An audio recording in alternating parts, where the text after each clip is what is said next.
എല്ലാവർക്കും നമസ്കാരം. ചിതലുകളുണ്ടായ കഥയും ഭഗവാൻ ഹയഗ്രീവമായി അവതരിച്ചതും തമ്മിൽ ബന്ധമുണ്ട്. ആദ്യം ഭഗവാന്റെ ഹയഗ്രീവ അവതാരത്തെക്കുറിച്ചുള്ള കഥ നോക്കാം. ഹൈന്ദവ പുരാണങ്ങളിൽ ഹയഗ്രീവൻ എന്ന പേരിൽ 3 അസുരന്മാരും ഒരു രാജാവും ഒരു രാജർഷിയും ഒരു മഹാവിഷ്ണു അവതാരവുമുണ്ട്. വാൽമീകി രാമായണത്തിൽ ഹയഗ്രീവൻ വിഷ്ണുവിനാൽ കൊല്ലപ്പെട്ട അസുരനും കശ്യപന് ദാനുവിൽ ജനിച്ചവനുമാണ്. വേദം മോഷ്ടിച്ച മറ്റൊരു ഹയഗ്രീവനെ മത്സ്യാവതാരം പൂണ്ട് മഹാവിഷ്ണു വധിച്ചു. മഹാഭാരതത്തിൽ നരകാസുരന്റെ രാജ്യം കാത്തു സൂക്ഷിച്ച അസുരന്റെ പേരും ഹയഗ്രീവൻ എന്നാണ്. ഈ ഹയഗ്രീവനെ വധിച്ചത് ശ്രീകൃഷ്ണനാണ്. അവസാനത്തേതും പ്രധാനപ്പെട്ടതുമായ ഹയഗ്രീവനാണ് മഹാവിഷ്ണു അവതാരമായ ഹയഗ്രീവർ.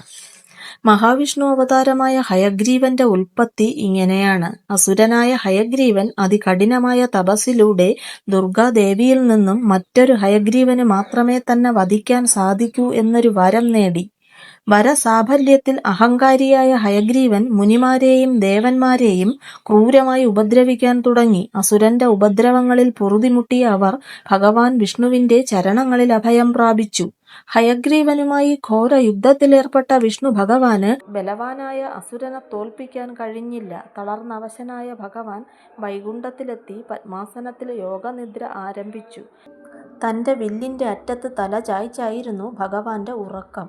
ഭയവിഹ്വലരായ ദേവന്മാർ വിഷ്ണുവിന്റെ അടുത്ത് വീണ്ടും വന്നു. എന്നാൽ അവരുടെ മുറവിളികൾക്ക് ഭഗവാനെ നിദ്രയിൽ നിന്നും ഉണർത്താനായില്ല. ഒടുവിൽ ദേവന്മാർ ബ്രഹ്മാവിനെ സമീപിച്ചു.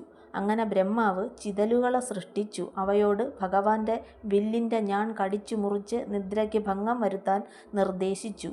ചിതലരിച്ചൊടുവിൽ ഞാൺ മുറിഞ്ഞു. ദിഗന്ധങ്ങൾ പിളർക്കുന്ന ശബ്ദത്തോടെ അതിശക്തമായി പൊട്ടിയ ഞാണിന്റെ തലപ്പ് ഭഗവാന്റെ ശിരസ് ഛേദിച്ചു. പരിഭ്രാന്തരായ ദേവന്മാർ പരാശക്തിയെ രക്ഷയ്ക്കായി അഭയം പ്രാപിച്ചു. അവരുടെ പ്രാർത്ഥനയിൽ സന്തുഷ്ടയായ ദേവി പ്രത്യക്ഷപ്പെടുകയും ഇങ്ങനെ അരുളി ചെയ്യുകയും ചെയ്തു: കാര്യകാരണങ്ങളില്ലാതെ ഈ പ്രപഞ്ചത്തിൽ ഒന്നും തന്നെ സംഭവിക്കില്ല. ഹയഗ്രീവന് ഞാൻ നൽകിയ വരപ്രകാരം മറ്റൊരു ഹയഗ്രീവന് മാത്രമേ അവനെ വധിക്കാൻ കഴിയൂ. ഇപ്പോൾ ആ മുഹൂർത്തം സമാഗമമായിരിക്കുന്നു. ഭഗവാന്റെ അറ്റുപോയ ശിരസിന്റെ സ്ഥാനത്ത് ഹയത്തിന്റെ അഥവാ ഒരു കുതിരയുടെ തല പിടിപ്പിക്കുക. ദേവന്മാർ അതിൻ പ്രകാരം ഒരു വെള്ളക്കുതിരയുടെ തല വിഷ്ണുവിന്റെ കഴുത്തിൽ പിടിപ്പിച്ചു. ബ്രഹ്മദേവൻ ജീവനും നൽകി. അങ്ങനെ സൃഷ്ടിക്കപ്പെട്ട ഭഗവാൻ ഹയഗ്രീവൻ എന്ന ദുഷ്ടനായ അസുരനെ വധിച്ചു. ഈ അവതാര സമയത്ത് ചിതലുകളുടെ സൃഷ്ടി അത്യാവശ്യമായിരുന്നു.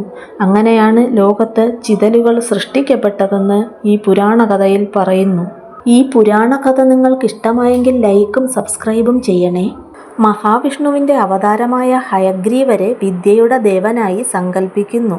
ഹയഗ്രീവൻ സരസ്വതീ ദേവിയുടെ ഗുരുവാണ്. ഹയഗ്രീവ ഗോപാല മന്ത്രം നിത്യവും ജപിക്കുന്നത് വിദ്യാവിജയത്തിന് നല്ലതാണ്.